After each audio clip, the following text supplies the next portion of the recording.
I disappeared in front of 400 people, and not one of them could tell you how. The last thing I remember is the heat of the limelight on my face and the opening notes of Violetta's aria rising from my throat like a prayer I no longer believed in. My name is Eleanor Hartwell, and on the evening of October 12, 1888, I became London's most talked-about mystery. The newspapers called it impossible. The theater owners called it a scandal. The police called it a crime. I called it the night my life stopped belonging to me and started belonging to the truth I had spent 5 years running from. I had come to London from Hampshire with nothing but my voice and a letter of introduction from a country vicar who believed talent could transcend circumstance. The Royal Theatre took me on as an understudy, and within 2 years I was singing lead roles to houses that hung on every note. They said I had a gift. They said my voice could make stone weep. What they did not say, what they could not have known, was that I sang the way drowning people grasp at air, desperately, as though my life depended on the perfection of each phrase. The theater became my sanctuary and my prison. I knew every creak of the floorboards, every draft that whispered through the wings, every stitch in the heavy velvet curtains that separated the stage from the world. I knew the gas lamps that lined the footlights, the way they hissed softly before performances, the acrid smell of burning lime that stung my eyes during bows. I knew the other singers, the stagehands, the conductor who watched me with a mixture of admiration and something I could not name.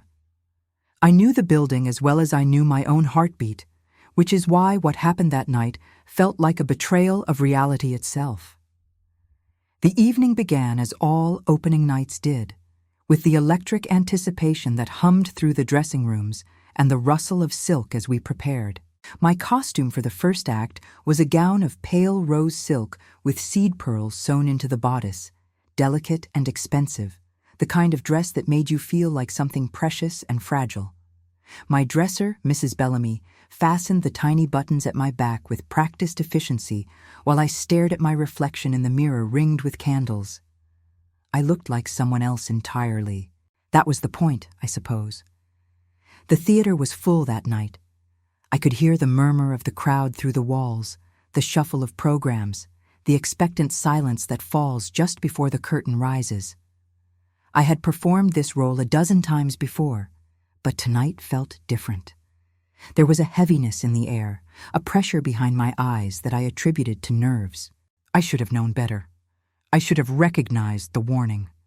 The overture began, and I took my place in the wings. The stage manager gave me the signal, and I walked into the light. The audience became a dark mass beyond the footlights, faceless and vast, a living thing that breathed in unison. I found my mark, opened my mouth, and began to sing. The notes came easily at first, familiar and safe, the muscle memory of 100 rehearsals guiding my voice through the phrases. But then, halfway through the aria, I felt it. A coldness that started at the base of my spine and spread upward like frost, climbing a window pane. My vision blurred at the edges. The theater seemed to tilt, and for a moment I thought I might faint, but I kept singing because that was what I had trained myself to do. To keep singing, no matter what. The coldness reached my throat, and my voice faltered on a high note that should have been effortless. I heard someone gasp in the orchestra pit. The conductor's baton froze mid-beat, and then the world went dark. Not the darkness of closing your eyes or stepping into shadow, but an absolute absence of light and sound and sensation, as though I had been erased from existence. I do not know how long I was gone. It might have been seconds. It might have been hours. Time lost all meaning in that void. When I woke, I was lying on the floor of the costume storage room deep in the backstage labyrinth, surrounded by racks of period gowns and military uniforms that smelled of camphor and old perfume. My head throbbed. My mouth was dry. I was still wearing the rose silk gown, but it was torn at the shoulder, and there was dust in my hair. I sat up slowly, my hands trembling, and tried to remember how I had gotten there. I could not. There was only the void, and then this. The door opened, and I expected Mrs. Bellamy or one of the stagehands, someone familiar who could explain what had happened. Instead, a man I had never seen before stepped into the room. He was tall and lean, dressed in a dark wool coat that made him look like a shadow given form. His face was angular, all sharp cheekbones and a jaw set in a permanent expression of skepticism. But it was his eyes that caught me.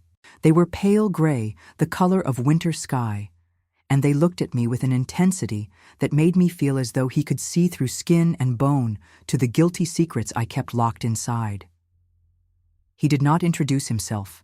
He simply stood there in the doorway, blocking the light from the corridor, and studied me as though I were evidence at a crime scene.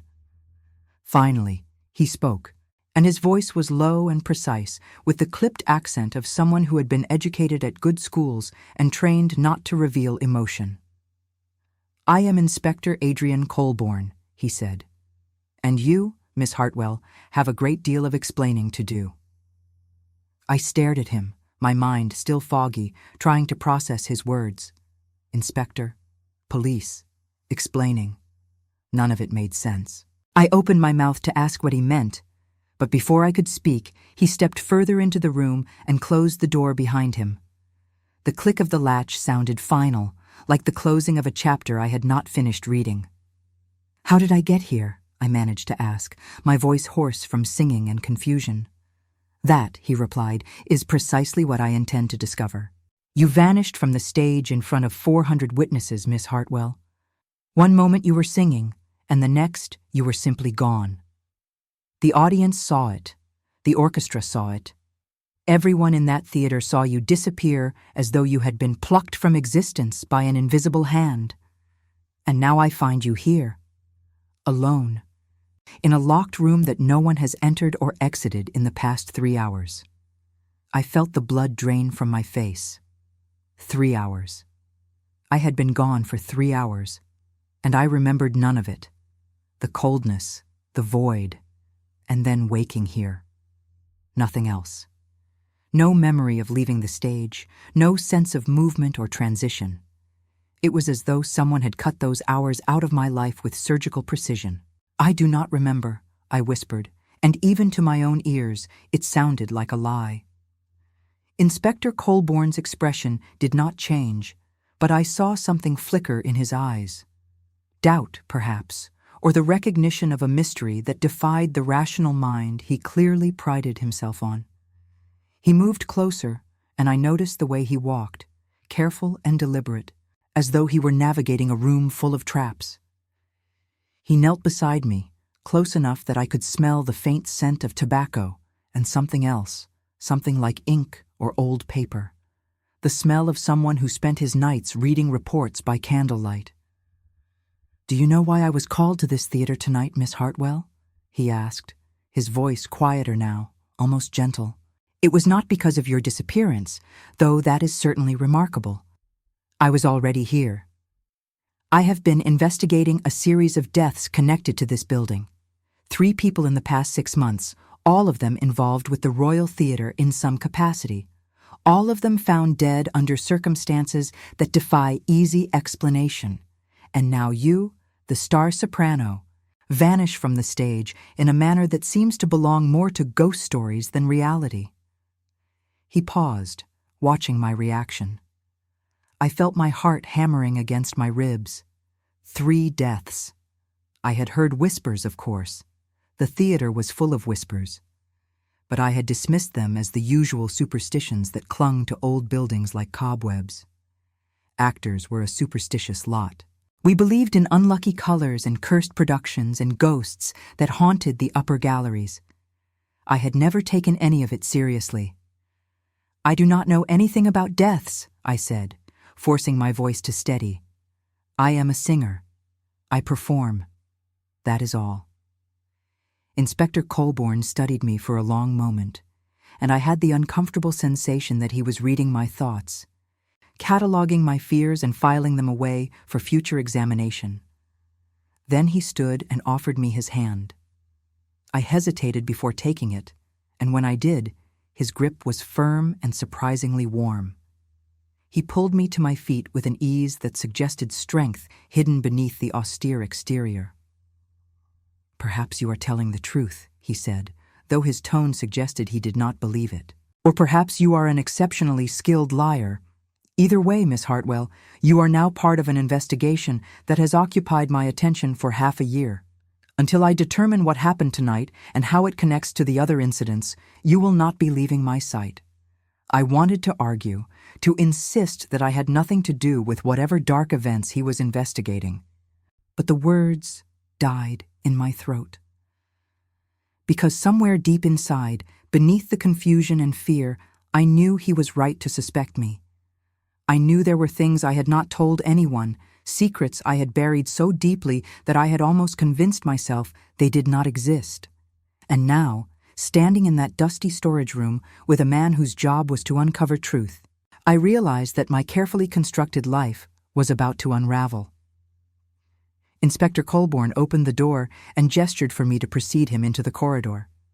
I stepped out into the dim backstage area, and immediately I heard voices, urgent and overlapping, coming from the direction of the stage. He placed a hand lightly on my elbow, guiding me forward, and I was struck by the strange intimacy of the gesture. He was a stranger, a man who suspected me of involvement in crimes I did not understand, and yet his touch felt oddly protective, as though he were shielding me from something I could not yet see. We emerged into the wings, and I saw a crowd gathered on the stage. Theater staff, police officers, and several people I recognized as members of the board of directors. They all turned to look at me as I appeared, and I saw relief and suspicion warring on their faces. Mrs. Bellamy rushed forward, her round face pale with worry, and reached for my hands. "Oh, Miss Hartwell, thank God you are safe," she exclaimed, squeezing my fingers hard enough to hurt. "We thought something terrible had happened. The audience panicked when you vanished. Some of them are still outside demanding explanations. The evening papers will have it on the front page by morning." I tried to summon a reassuring smile, but my face felt frozen.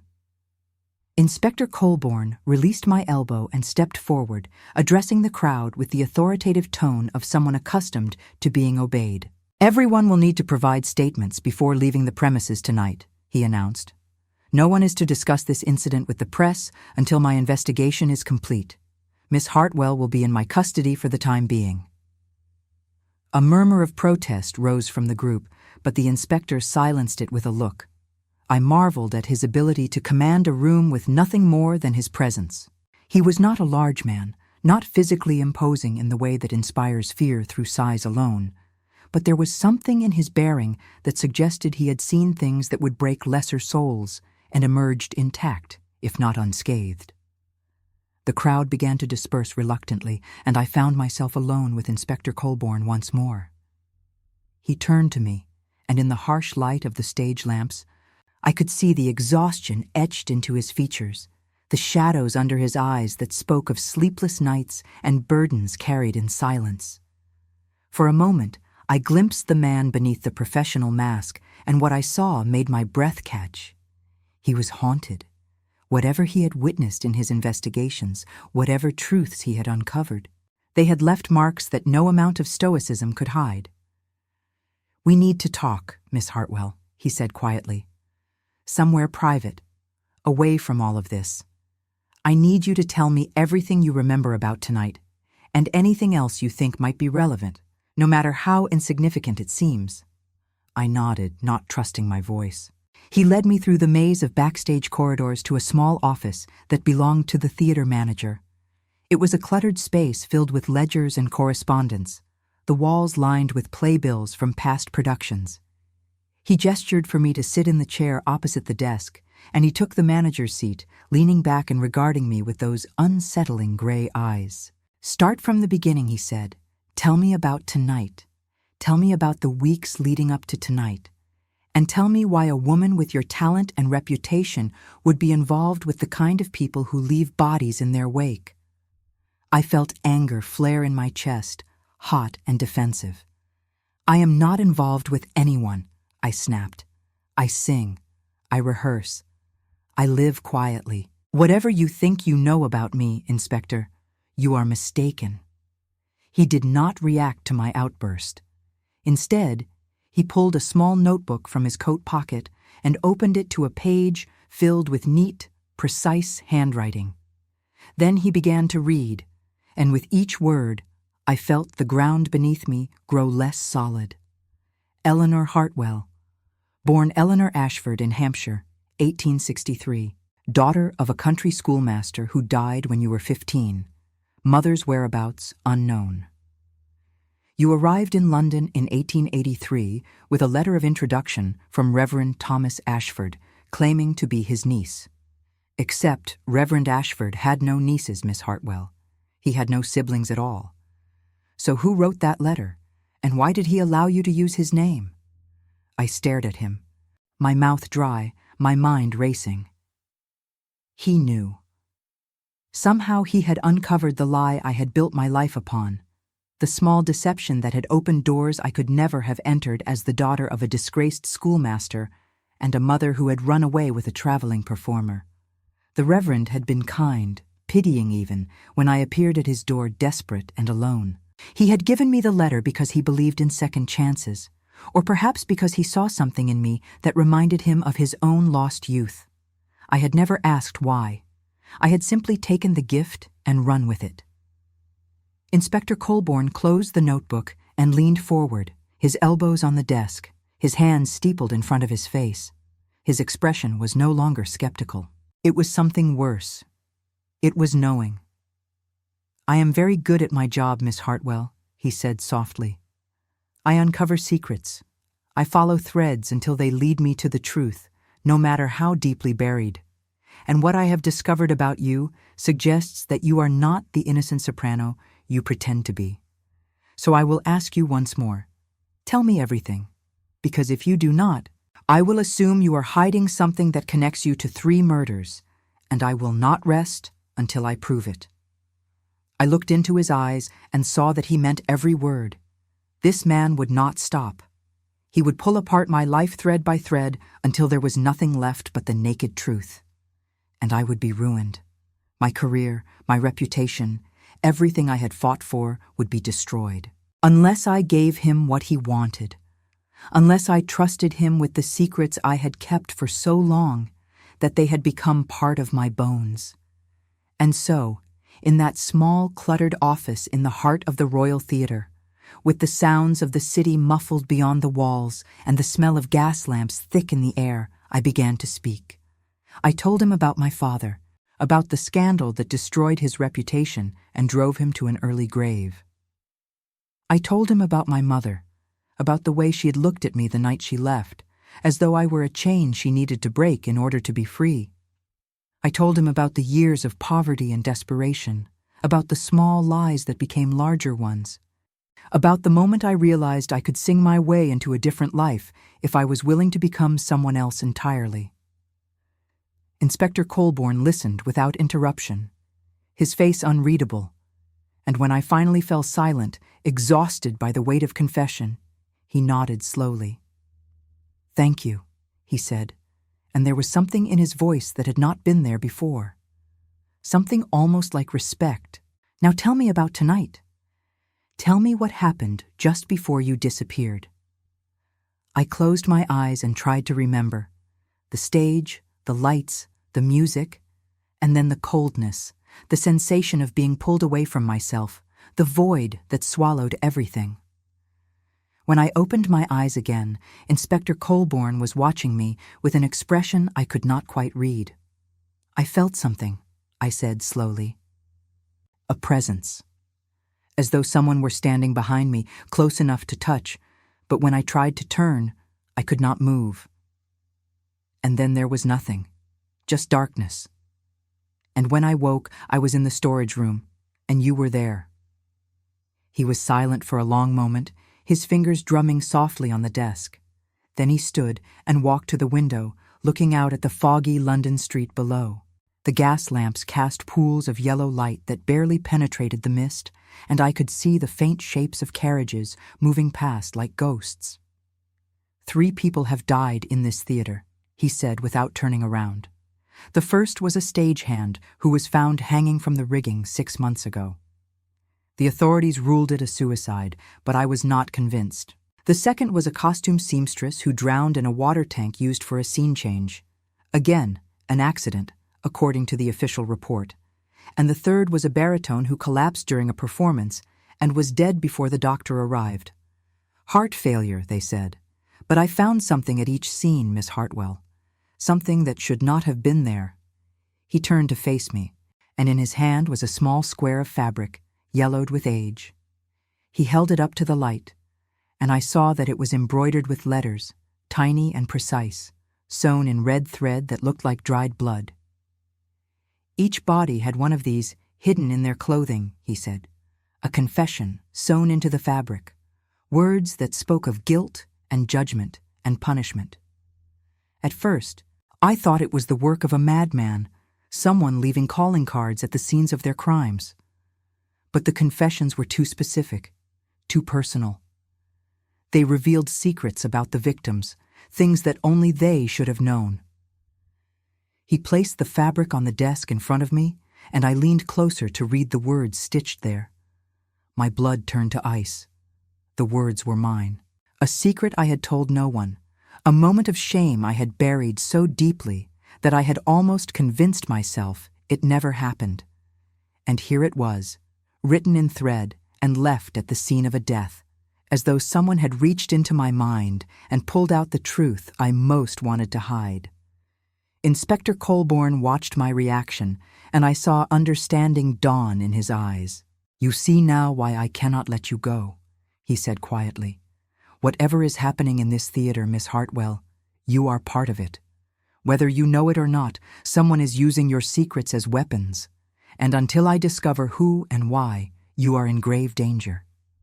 I looked up at him, and for the first time since I disappeared from that stage, I felt something other than fear.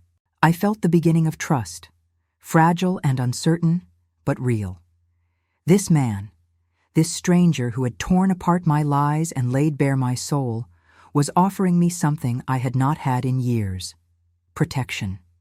Not the kind that came from hiding behind false names and borrowed identities, but the kind that came from standing beside someone who would not turn away when the truth was ugly. "I will help you," I said, my voice steady now. "I will tell you everything I know. But you must promise me something, Inspector Colborne." He raised an eyebrow, waiting. "Promise me that when this is over, when we uncover whoever is behind these deaths and my disappearance, you will not judge me for the life I built on lies. Promise me that you will remember I did what I had to do to survive." He was silent for a long moment, and then he nodded once, a small gesture that felt like a vow. "I promise," he said. "Now, let us find the truth together, Miss Hartwell, before the curtain falls on both of us." And in that moment, standing in the dim office with the fog pressing against the windows and the weight of secrets heavy between us, I knew that my life had changed irrevocably. The soprano who had vanished from the stage would never return. In her place was a woman who had seen the darkness behind the curtain and chosen to walk into it, guided by a man whose own shadows might be as deep as mine. The investigation had begun, and with it, something neither of us had anticipated. A connection forged in the crucible of mystery and danger, a bond that would pull us together even as the truth threatened to tear us apart. Inspector Colborne insisted I stay at a boarding house near Scotland Yard rather than return to my own lodgings. He said it was for my protection, but I understood what he meant. He wanted me where he could watch me, where I could not disappear again or become another body with secrets sewn into my clothes. I did not argue. The truth was, I was afraid to be alone. The boarding house was respectable, but plain, the kind of place where clerks and widows lived quiet lives behind lace curtains. My room was on the 3rd floor, small and cold, with a narrow bed and a washstand and a window that looked out over a courtyard where nothing ever happened. Mrs. Garrison, the landlady, brought me tea and asked no questions, which I appreciated. She had the discretion of someone who had seen enough of life to know that curiosity often led to complications. I did not sleep that first night. Every time I closed my eyes, I felt the coldness again, the sensation of being pulled away from myself, and I would jolt awake with my heart racing and my skin damp with sweat. At dawn, I gave up trying and sat by the window, watching the city wake. London in autumn was a study in gray, the buildings and streets and sky all blending into one endless wash of fog and soot. Somewhere out there, someone knew my secrets. Someone had written them in thread and left them at the scenes of deaths, and I had no idea who or why. Inspector Colborne arrived just after breakfast. I heard his voice downstairs, speaking to Mrs. Garrison in that clipped, precise way he had, and then his footsteps on the stairs, measured and deliberate. He knocked once and entered without waiting for permission, which I was beginning to understand was simply his nature. He did not waste time on pleasantries or social niceties. He moved through the world with the efficiency of someone who had learned that every moment mattered. He looked tired, as though he had not slept either. There were deeper shadows under his eyes, and his coat was rumpled, as though he had been wearing it for days. He carried a leather satchel that he set on the small table by the window, and when he looked at me, I saw something in his expression that made my breath catch. Concern. Not the professional concern of a detective for a witness, but something more personal, as though my sleepless night had somehow become his burden too. "You look unwell," he said, which was not quite the greeting I had expected. "I could say the same of you, Inspector," I replied, and was rewarded with the ghost of a smile. He sat down across from me and opened the satchel, pulling out a stack of papers and several small evidence bags containing squares of embroidered fabric. He laid them out on the table between us like cards in a terrible game of chance, and I forced myself to look at them, even though every instinct told me to turn away. "I spent the night reviewing the case files," he said. "I wanted to find the connections I might have missed, the patterns that would explain how these deaths are related. And I found something that should have been obvious from the beginning. But I was looking in the wrong direction." He picked up one of the fabric squares and held it up to the morning light. The embroidery was exquisite, the kind of needlework that required patience and skill and hours of careful labor. The letters were tiny but perfectly formed, each stitch placed with deliberate precision. It was the work of someone who understood fabric and thread, someone who had spent years perfecting their craft. All 3 victims had connections to the costume department, he said. The stagehand did repairs on the period gowns. The seamstress worked there, of course, and the baritone had a mistress who was a wardrobe assistant. At first, I thought it was coincidence, but now I believe the costume department is the key. Someone with access to that area, someone who knows how to sew and embroider, is behind this. I felt a chill that had nothing to do with the cold room. The costume department. I spent hours there every week, being fitted for new gowns, having alterations done, chatting with the seamstresses while they pinned and tucked and adjusted. I knew those women. I trusted them. The idea that one of them might be a killer was almost impossible to accept. "Mrs. Bellamy," I said quietly. "She has been my dresser for 2 years. She knows everything about my routines, my rehearsal schedule, where I am at any given time. She would have had access to my clothing, my dressing room. She could have taken something of mine, something with my secrets." Inspector Colborne nodded slowly, his expression grave. "Mrs. Bellamy is on my list of suspects, yes, but there are others. The head seamstress, Miss Harriet Vane, the wardrobe mistress, Mrs. Dora Thorne, and several younger assistants who have worked at the theater for varying lengths of time. I need you to help me narrow the list, Miss Hartwell. I need you to tell me who among them might have a reason to kill." I closed my eyes and tried to think. The costume department was a small world unto itself, full of petty jealousies and fierce loyalties and secrets whispered over bobbins of thread. The women who worked there knew everything that happened in the theater, every affair and betrayal and bit of gossip. They were invisible in a way, moving through the backstage areas like ghosts, always there but rarely noticed.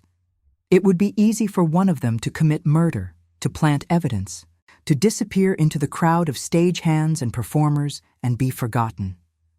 "Harriet Vane," I said finally, opening my eyes. "She is brilliant with a needle, the best seamstress I have ever known. But she is also bitter.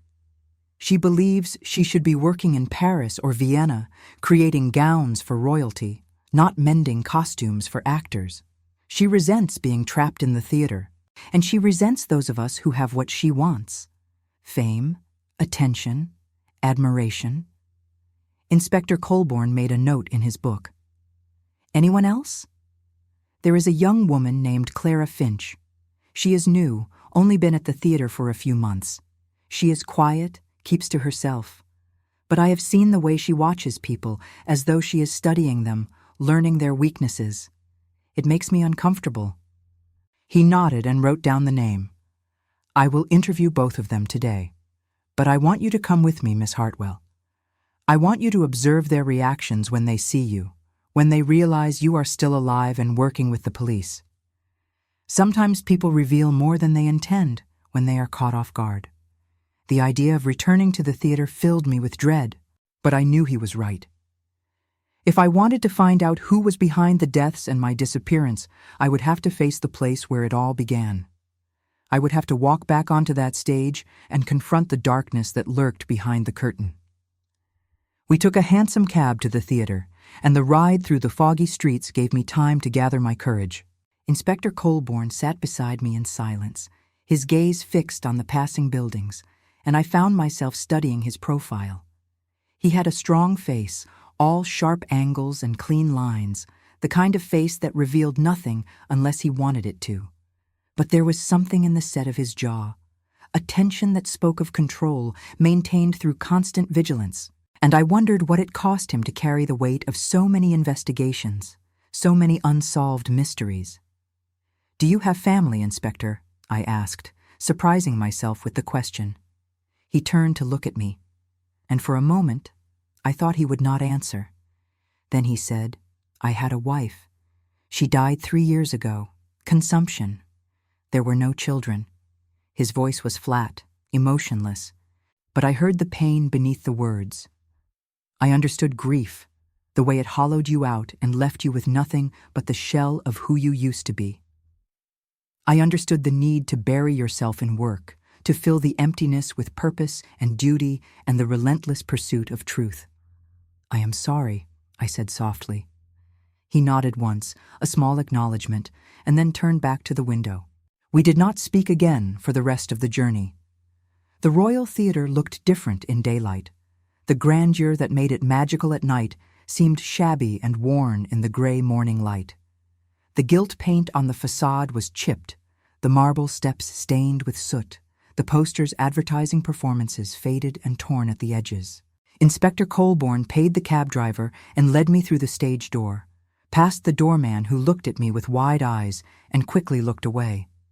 The backstage area was busy with preparations for the evening performance. The show would go on, as it always did, no matter what scandals or tragedies occurred behind the scenes.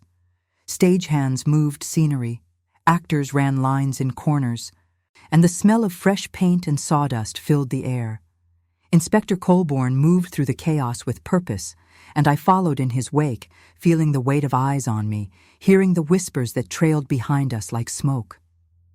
We reached the costume department, and he knocked on the door before entering. The room was exactly as I remembered it, a maze of racks and mannequins and bolts of fabric stacked to the ceiling.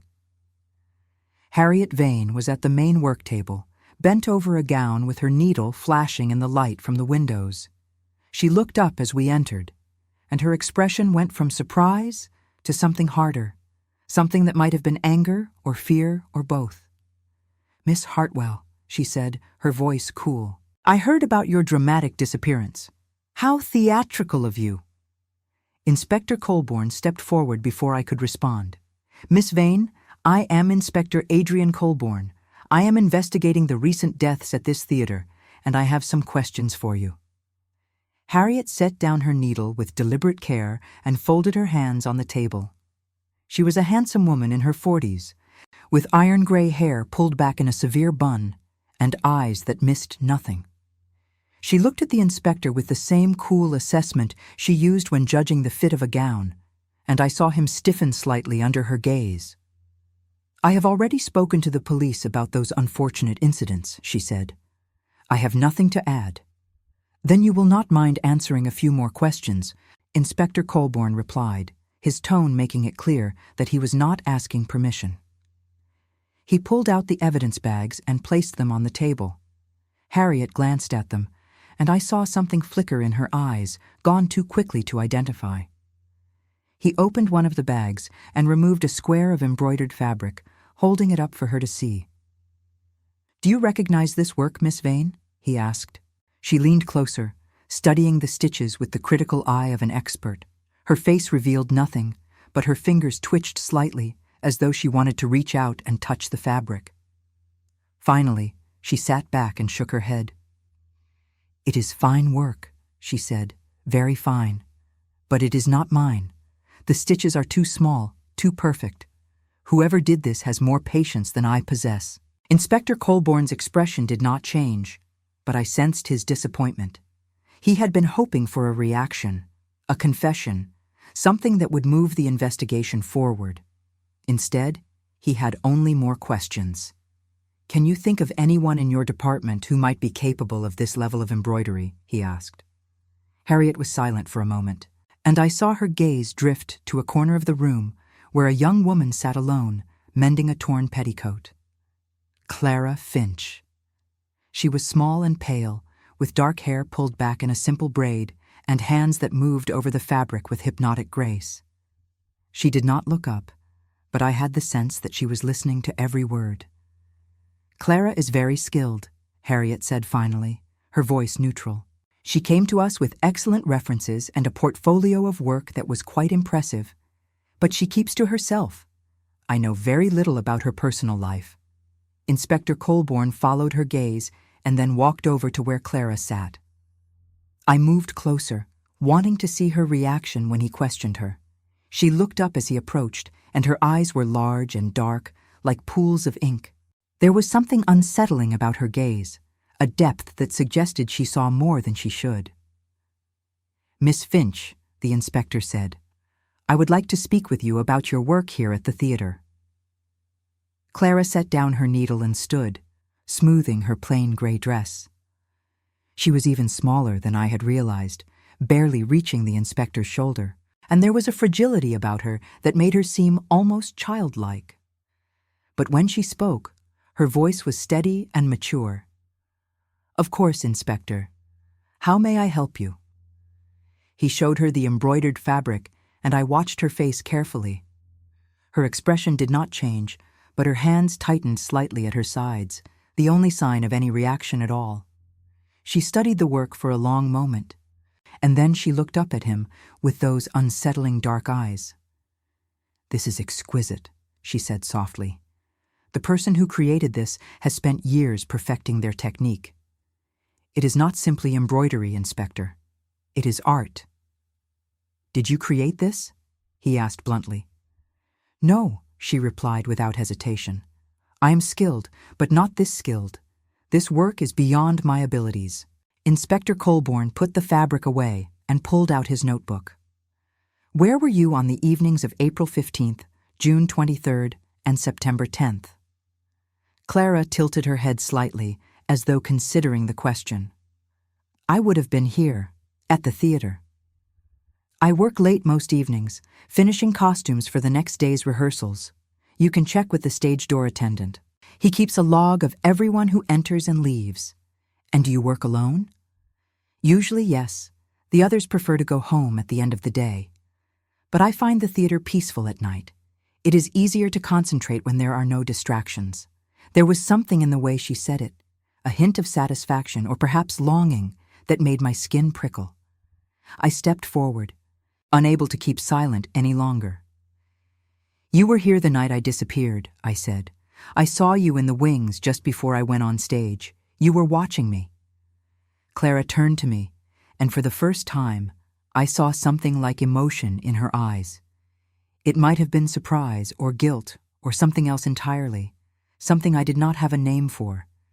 She held my gaze for a long moment, and I felt as though she were looking into my soul, cataloging my secrets the way Inspector Colborne cataloged evidence. "I watch everyone, Miss Hartwell," she said finally. "It is how I learn. I watch the way people move, the way they hold themselves, the way their clothing fits their bodies. It helps me understand how to dress them, how to make them look their best on stage. There is nothing sinister in observation, but there was something sinister in the way she said it, in the calm detachment of her voice. I glanced at Inspector Colborne and saw that he felt it too. He closed his notebook and stepped back, his expression thoughtful. "Thank you for your time, Miss Finch," he said. "I may have more questions for you later."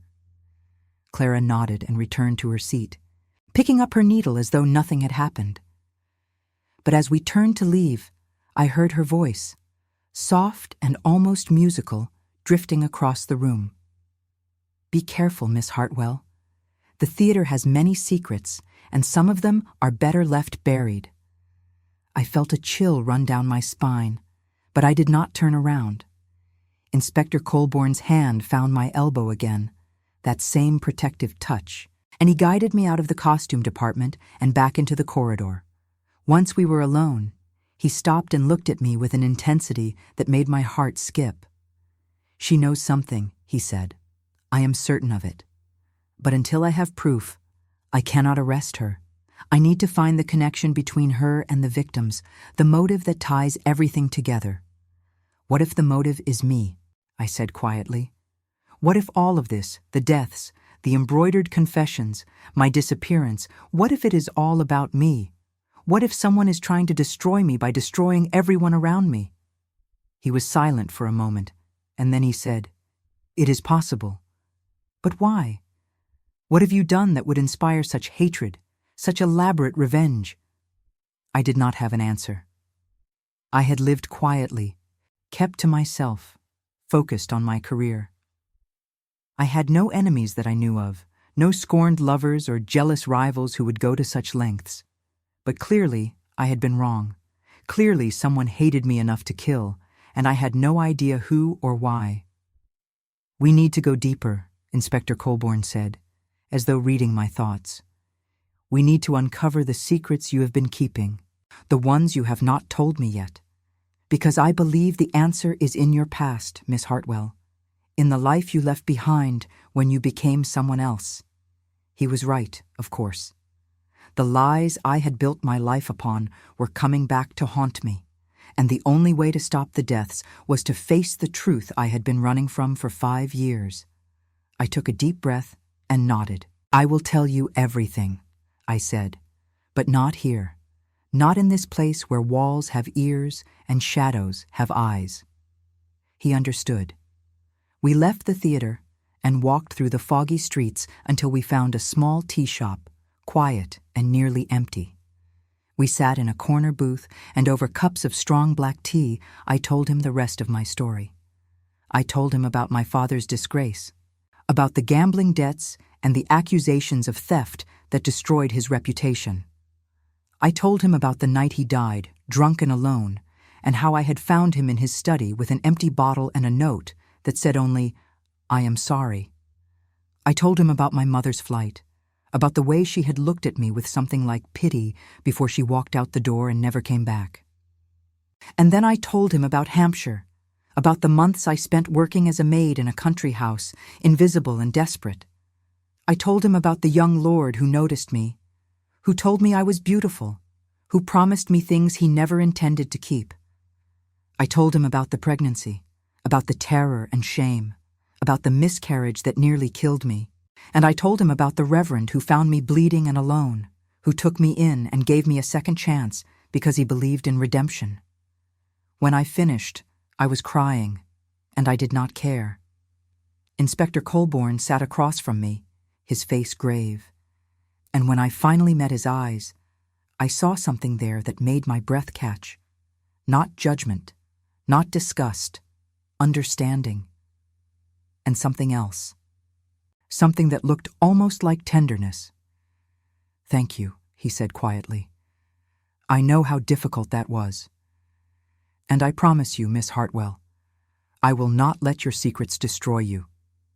We will find who is behind this, and we will stop them." I wanted to believe him. I wanted to trust that this man, this stranger who had become something more in the space of a single day, could protect me from the darkness that was closing in. But I had learned long ago that promises were fragile things, easily broken, and that the only person I could truly rely on was myself. Still, when he reached across the table and took my hand in his, I did not pull away. His touch was warm and solid, an anchor in the storm, and for the first time since I disappeared from that stage, I felt something other than fear. I felt hope. Fragile and uncertain, but real. We sat there in the quiet tea shop, two damaged souls bound together by secrets and danger, and I knew that whatever happened next, I would not face it alone. Inspector Adrian Colborne had promised to stand beside me, and I believed him. I had to believe him, because the alternative was too terrible to contemplate. As we left the tea shop and stepped back into the foggy London streets, I felt the weight of eyes on me again. I turned quickly, scanning the crowd, but saw nothing unusual. Just the usual press of people going about their business, clerks and shopgirls and street vendors. But the feeling persisted, a prickling at the back of my neck that told me we were being watched. Inspector Colborne noticed my unease. He moved closer, his body a shield between me and the street, and I felt grateful for his presence. We walked in silence back to the boarding house, and when we reached the door, he turned to me with an expression I could not quite read. "I will return tomorrow morning," he said. "Until then, stay inside. Do not open the door to anyone but Mrs. Garrison. And if you remember anything else, anything at all that might be relevant, write it down." I nodded, and he hesitated for a moment, as though he wanted to say something more. Then he tipped his hat and walked away, disappearing into the fog like a character from one of the Gothic novels I had read as a girl. I watched until I could no longer see him, and then I went inside and climbed the stairs to my room. That night, I lay awake again, but this time it was not fear that kept me from sleep. It was the memory of Inspector Colborne's hand holding mine, the warmth of his touch, the way he had looked at me with understanding rather than judgment. It was the realization that somewhere in the midst of this nightmare, I had begun to trust him. More than trust him. I had begun to care about him, to wonder about his life and his losses, to imagine what it might be like to know him not as an inspector, but as a man. It was dangerous, this feeling. It was the kind of attachment that could destroy me if I was not careful. But as I lay there in the darkness, listening to the sounds of the city beyond my window, I found that I did not care about the danger. For the first time in 5 years, I felt alive, truly alive. And whatever the cost, I was not ready to let that feeling go. The curtain had risen on a new act, and I was no longer sure where the performance ended and reality began. Inspector Colborne arrived earlier than expected the next morning, before the sun had fully burned through the fog. I was already dressed, having abandoned sleep hours before, and when Mrs. Garrison knocked to tell me he was waiting downstairs, I felt my pulse quicken in a way that had nothing to do with fear. He stood in the parlor with his back to me, studying a painting on the wall, and I took a moment to observe him before he knew I was there. He had changed his coat, but it was the same austere style, dark and well-tailored, the uniform of a man who did not seek attention. His posture was rigid, shoulders squared, as though he were constantly bracing himself against some invisible weight. When he turned and saw me, something softened in his expression, just for a moment before the professional mask slipped back into place. "Miss Hartwell," he said, and gestured to a pair of chairs by the window. "I need to show you something that arrived at Scotland Yard this morning." We sat, and he pulled a package from his satchel, wrapped in brown paper and tied with ordinary string. But when he opened it, my breath caught. Inside was a length of white silk, the kind used for wedding gowns or christening robes, and embroidered across it in that same tiny, Perfect script were words that made my blood run cold. She sang while they died. She smiled while they suffered.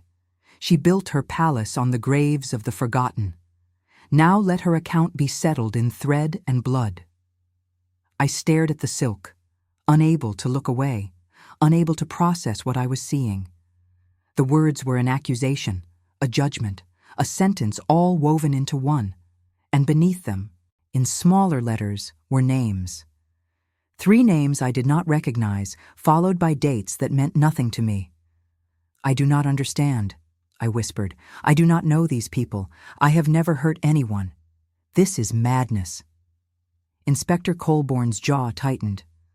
"The package was addressed to me," he said, "specifically to me at Scotland Yard, with instructions that it concerned the theater murders. Whoever is behind this wants me to believe you are responsible, Miss Hartwell.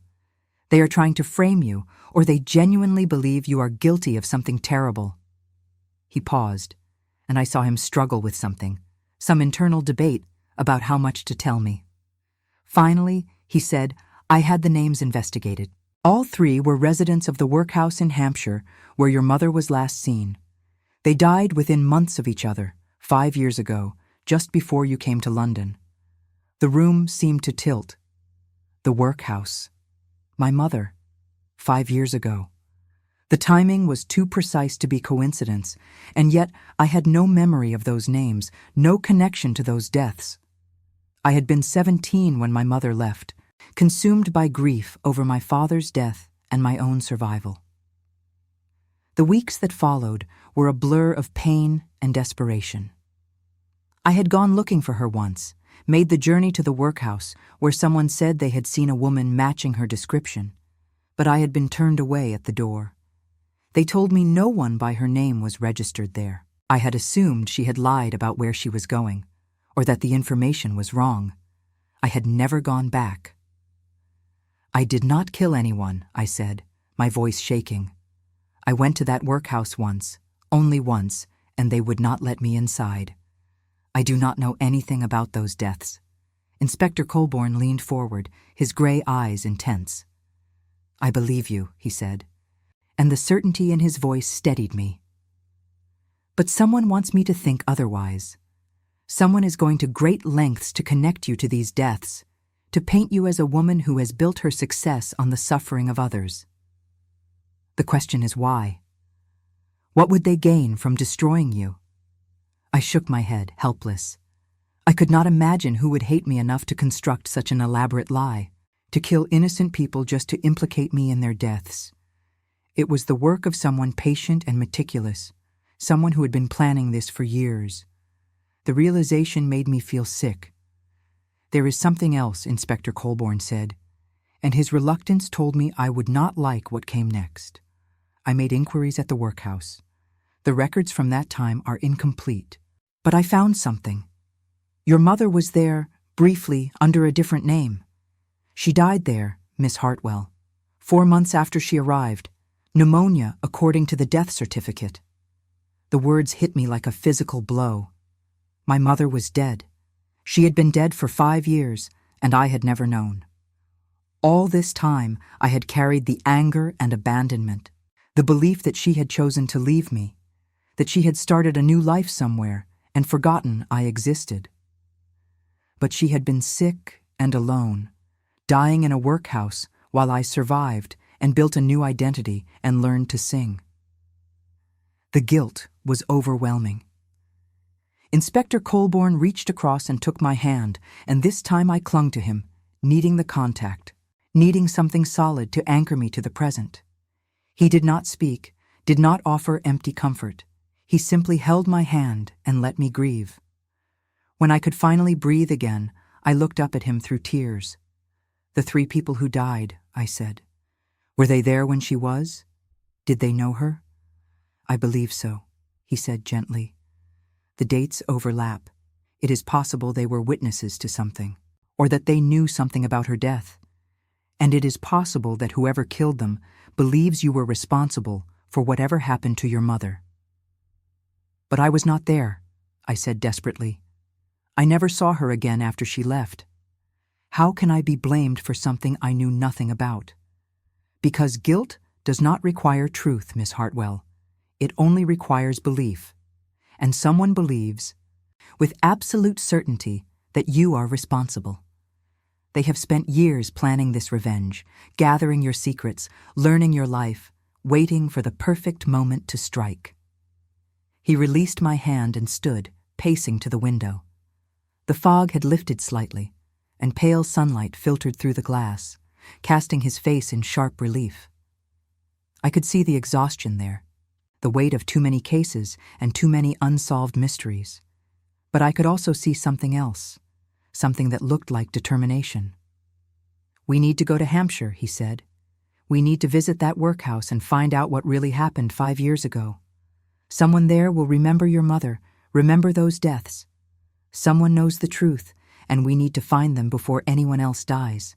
I nodded, though the thought of returning to that place filled me with dread. But he was right.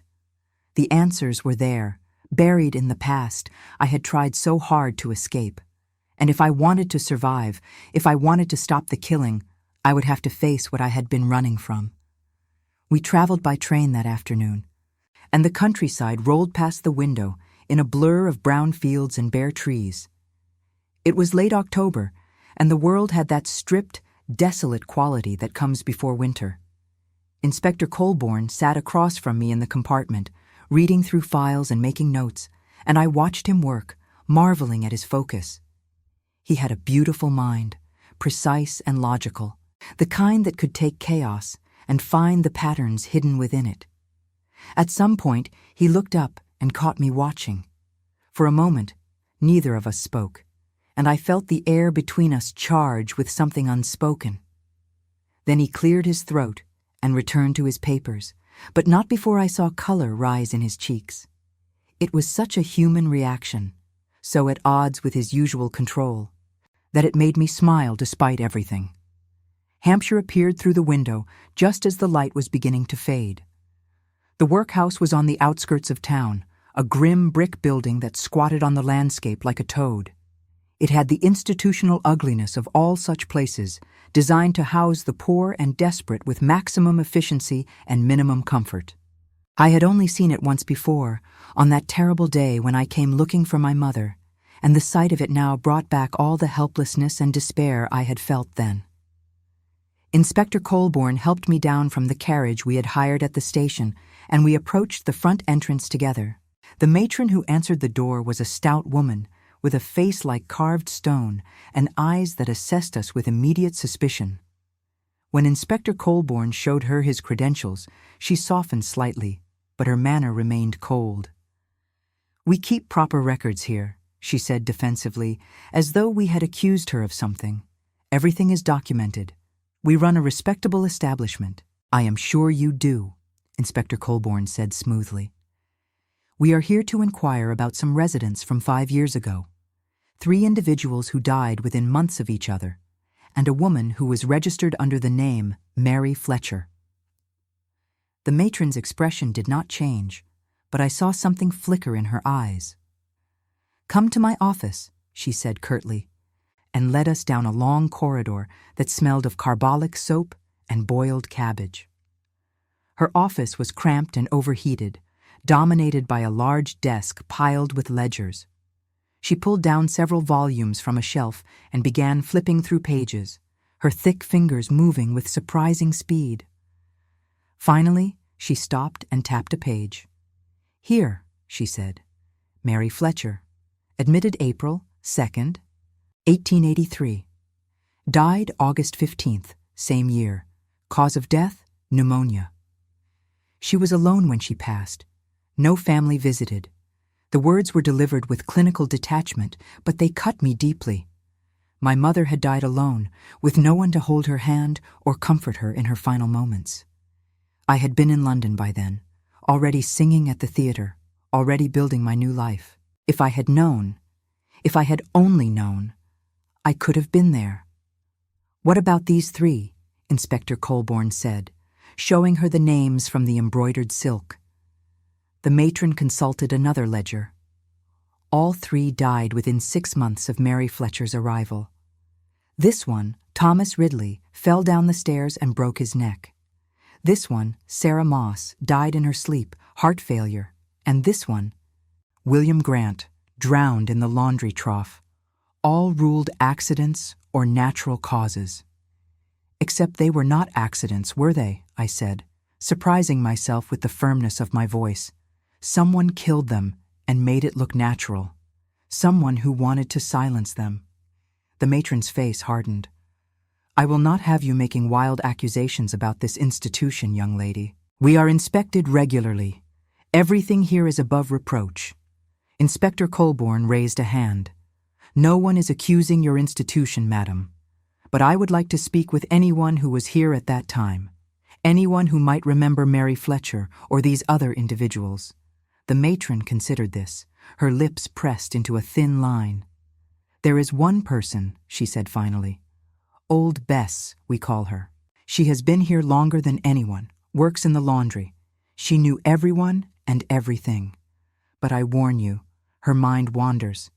You cannot trust everything she says. We would still like to speak with her, Inspector Colborne said. The matron led us through more corridors, down into the basement where the laundry was housed. It was hot and damp, filled with the sound of water and the smell of lye. Women bent over great tubs of steaming water, their faces red from heat and exertion. In the corner, sitting on a stool and folding linens with gnarled hands, was an old woman with white hair and a face like crumpled paper. Bess, the matron said sharply, these people want to talk to you about some residents from a few years back. Bess looked up, and her eyes were milky with cataracts but surprisingly alert.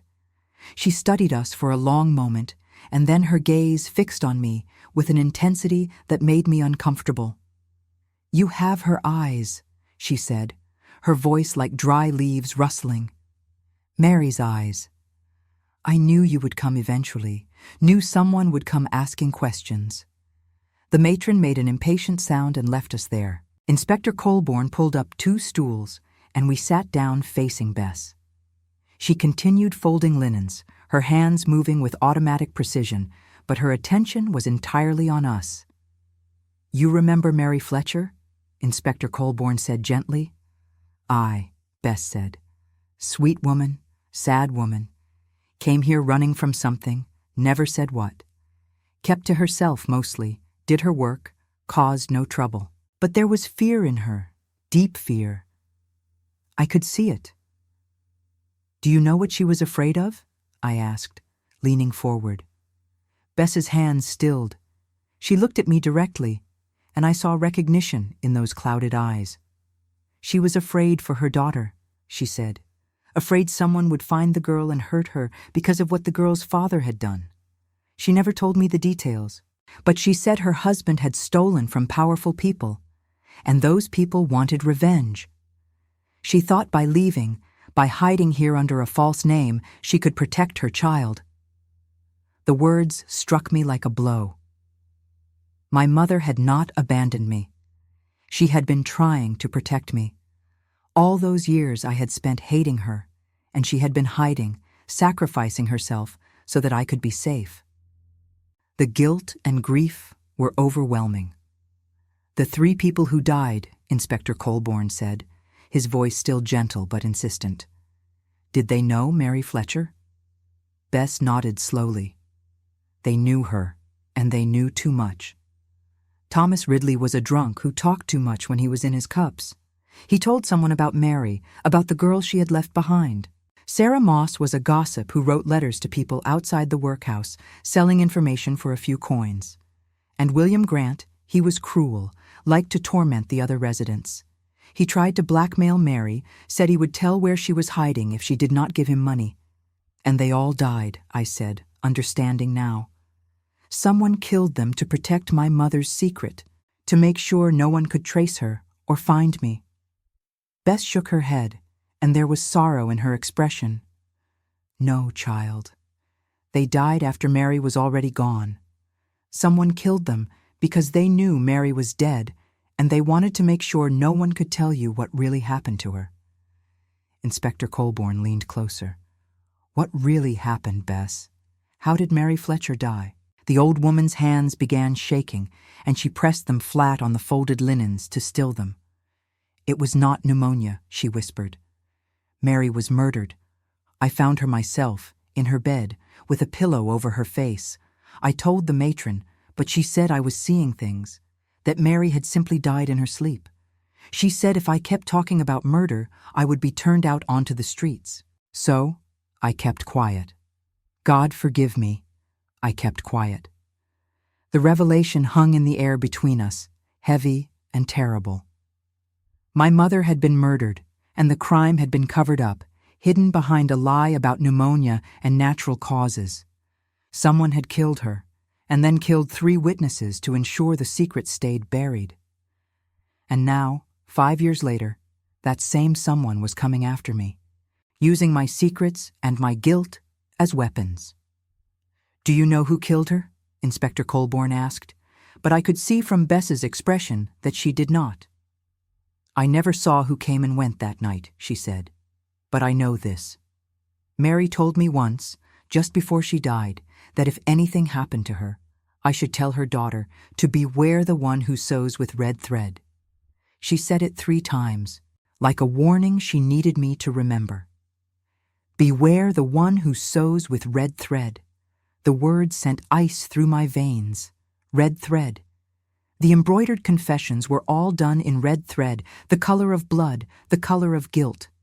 Someone who sewed, someone with patience and skill and access to the costume department. Someone who had been planning this revenge for 5 long years." Inspector Colborne stood abruptly. "We need to return to London," he said. "Now, before they strike again." We left Bess sitting in the laundry with her folded linens and her guilty secret and made our way back through the workhouse. The matron was waiting for us at the entrance, her expression carefully neutral, but I saw the knowledge in her eyes. She knew what had happened here. She had known all along and chosen silence over truth. I wanted to rage at her, to demand answers, but Inspector Colborne's hand on my arm kept me moving forward. The journey back to London felt endless. We sat in the darkened train compartment, neither of us speaking, both lost in our own thoughts. I kept seeing my mother's face, the way I remembered her from childhood, before the world broke her. I kept thinking about her dying alone in that terrible place, murdered by someone who wanted to keep their secrets hidden. And I thought about the warning she had left for me, spoken to an old woman she trusted would remember.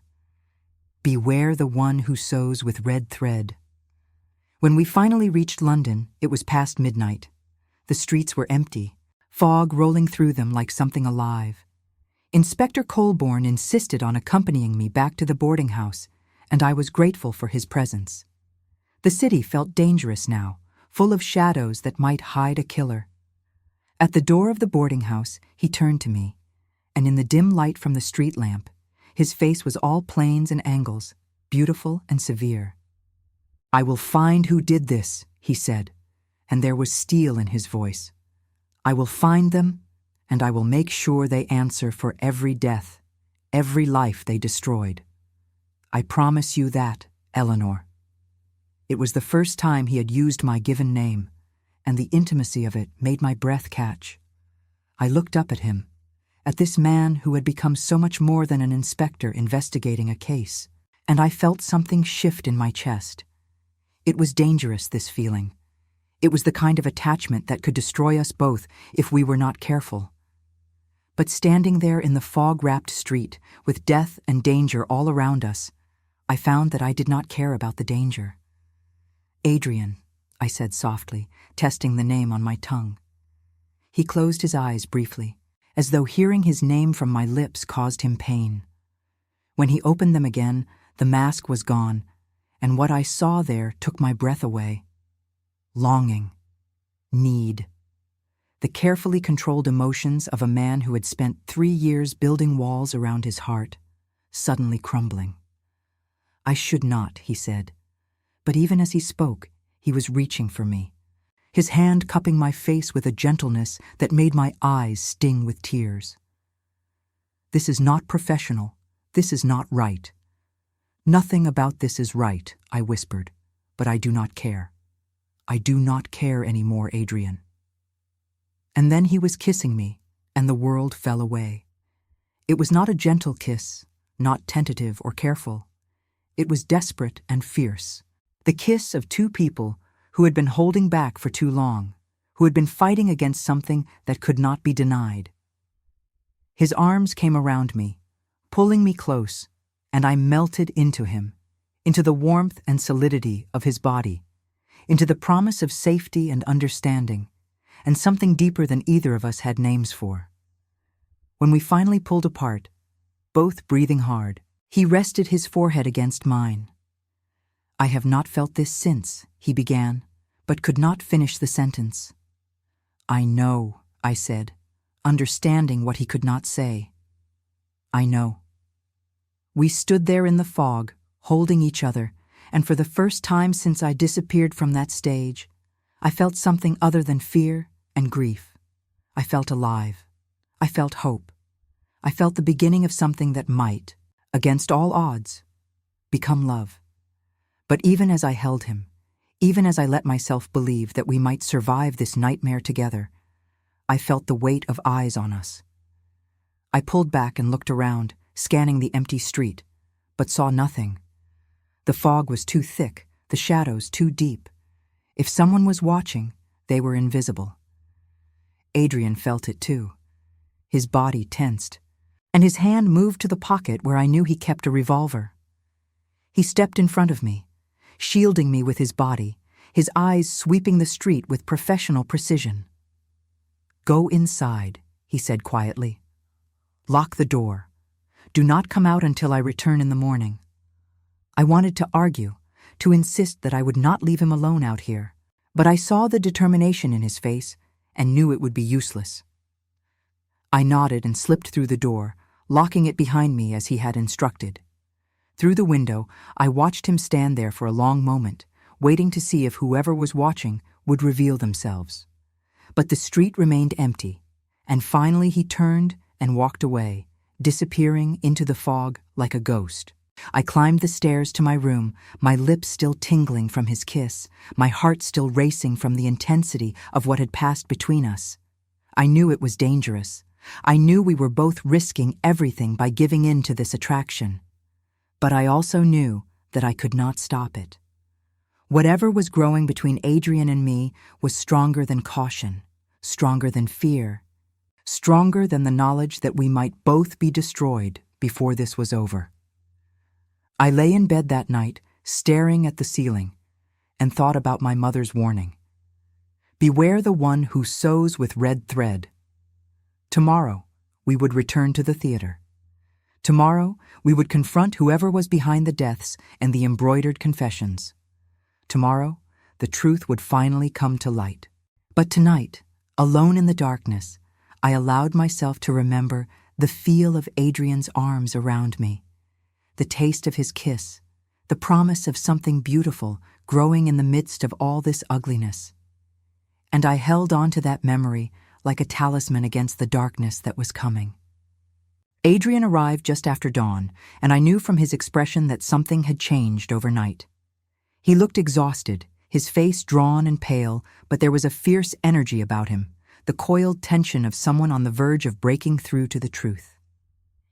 He carried a package under his arm, wrapped in the same brown paper as the embroidered silk that had come to Scotland Yard. "This was delivered to my lodgings an hour ago," he said without preamble. "It was left on my doorstep while I slept. No one saw who brought it." He unwrapped it on the small table in Mrs. Garrison's parlor, and what emerged made my blood turn to ice. It was a dress.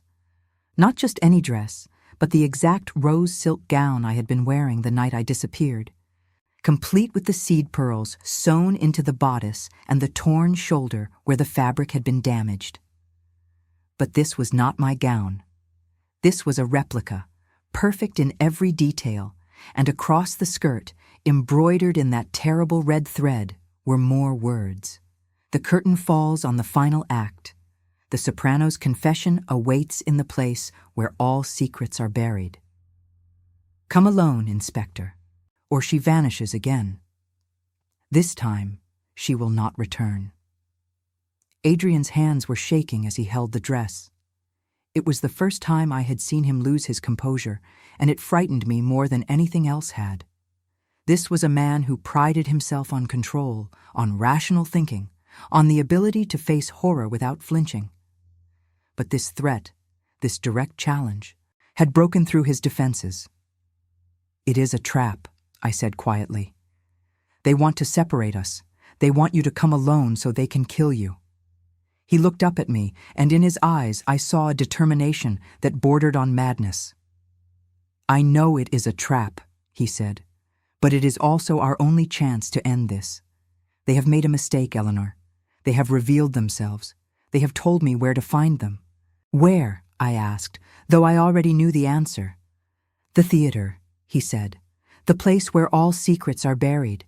They mean the catacombs beneath the stage, the old storage vaults that were sealed off years ago. I have heard rumors of them, tunnels that connect to the Thames, passages that smugglers once used. That is where they are waiting." "Then we go together," I said firmly. "I will not let you walk into that place alone." He started to argue, but I cut him off. "They have made this about me, Adrian. My mother, my secrets, my life. I have as much right to face them as you do. More, perhaps. And if you think I will sit here safely while you risk your life for me, then you do not know me at all." For a long moment, we stared at each other, and I saw the war being fought behind his eyes. The detective who needed to follow procedure, who knew bringing a civilian into danger was wrong, battling against the man who had kissed me in the fog and promised to protect me. Finally, the man won. "You stay behind me," he said. "You do exactly as I say, and if I tell you to run, you run. Do you understand?" I nodded, relief flooding through me.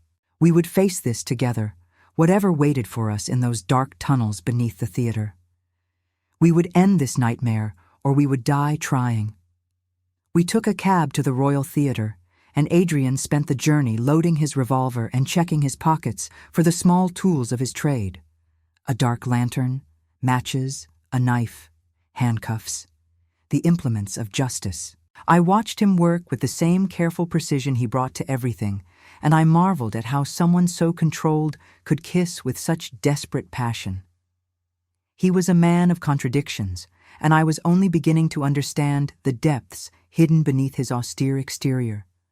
The theater was closed, the front doors locked. Adrian led me around to the stage entrance, and the doorman recognized us both. He started to ask questions, but Adrian flashed his credentials, and the man stepped aside, confusion and concern on his face. We moved through the familiar backstage corridors, past the dressing rooms and the costume department, until we reached a door I had never noticed before. It was small and dark, almost hidden behind a stack of scenery flats, and it was unlocked. Adrian lit the dark lantern and pushed the door open. Stone steps descended into blackness, steep and worn smooth by centuries of feet. The air that rose from below was cold and damp, smelling of earth and river water and something else, something that might have been decay. He looked back at me one last time, giving me a chance to change my mind, but I shook my head. We were past the point of no return.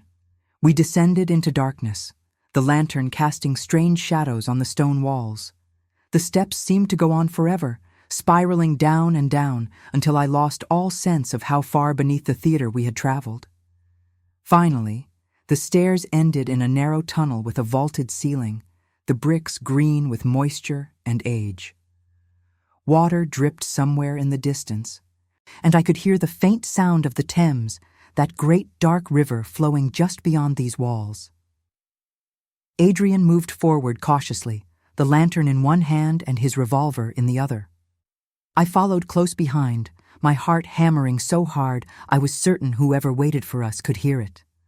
The tunnel branched and turned, a maze of passages that spoke of a time when this part of London was different, when smugglers and criminals moved beneath the city like rats through sewers. I had no idea how Adrian knew where to go, but he moved with confidence, as though following some invisible map. Then we heard it, singing, A woman's voice, high and pure, echoing through the tunnels like the call of a siren. It was the aria from La Traviata, the one I had been performing the night I disappeared. The voice was beautiful, technically perfect, but there was something wrong about it, something mechanical and lifeless, as though the singer had no soul. Adrian's hand tightened on the revolver. He moved toward the sound, and I followed, my skin crawling with a fear I could not name. The tunnel opened into a large chamber, and what I saw there made me stop breathing. It was a workshop of sorts, but like nothing I had ever seen. The walls were lined with shelves holding spools of thread in every color imaginable, though most were red, that deep crimson shade that looked like dried blood. Tables were covered with embroidery hoops and needles and scraps of fabric, all covered with that same tiny, perfect script. Candles burned everywhere, casting flickering light over the scene, and in the center of it all, sitting at a large loom, was Clara Finch. She did not look up as we entered. She continued working the loom, her small hands moving with hypnotic precision, weaving a tapestry that depicted scenes from my life. I could see my father's face, my mother leaving, the young lord who had ruined me, the reverend who had saved me, all of it woven in thread, every secret laid bare in images that were both beautiful and terrible. The singing was coming from a phonograph in the corner, one of the new machines that could record and play back sound. My voice filled the chamber, singing the aria I had never finished, and I realized with horror that someone had recorded me during rehearsals. Clara had been listening to my voice down here in the darkness, using it to fuel her work. Adrian raised his revolver. "Clara Finch," he said, his voice echoing off the stone walls. "You are under arrest for the murders of Thomas Ridley, Sarah Moss, William Grant, and Mary Fletcher. Put down your work and come with me." Clara's hands stilled on the loom. Slowly, she turned to face us, and what I saw in her eyes made me understand everything.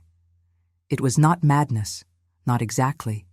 It was grief, a grief so profound and all-consuming that it had transformed into something darker, something that could kill without remorse.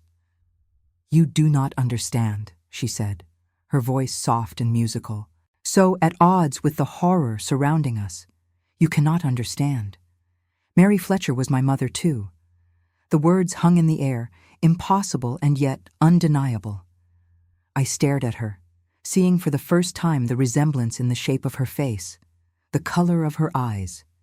She was my sister, my half-sister, born before my mother met my father, given away or abandoned, a secret my mother had taken to her grave. "I grew up in an orphanage," Clara continued, standing and moving away from the loom. "I had nothing and no one. But I learned to sew, and I was good at it. The best they had ever seen, they said. When I turned 18, I went looking for my mother. It took me 2 years to find her, 2 years of searching through records and following rumors. And when I finally found her, when I finally stood outside that workhouse, knowing she was inside, I was too afraid to go in, too afraid she would reject me again." Her voice broke, and I saw tears on her cheeks. "I waited," she said. "I waited for days, watching the workhouse, trying to gather my courage. And then one night, I saw someone enter through a side door. A woman in a dark cloak, moving like a shadow. I followed her inside, down the corridors to the room where my mother slept. And I watched through the doorway as that woman pressed a pillow over my mother's face, as my mother struggled and died, as her killer walked away as though she had done nothing more significant than snuff out a candle." "Who was it?"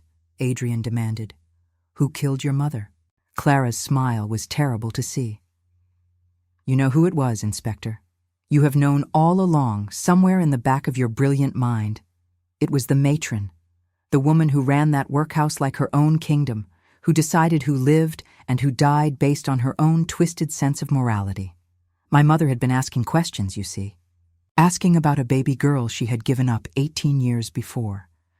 The matron could not allow that. She could not allow my mother to find me, to reclaim me, because it would have revealed what the matron had done.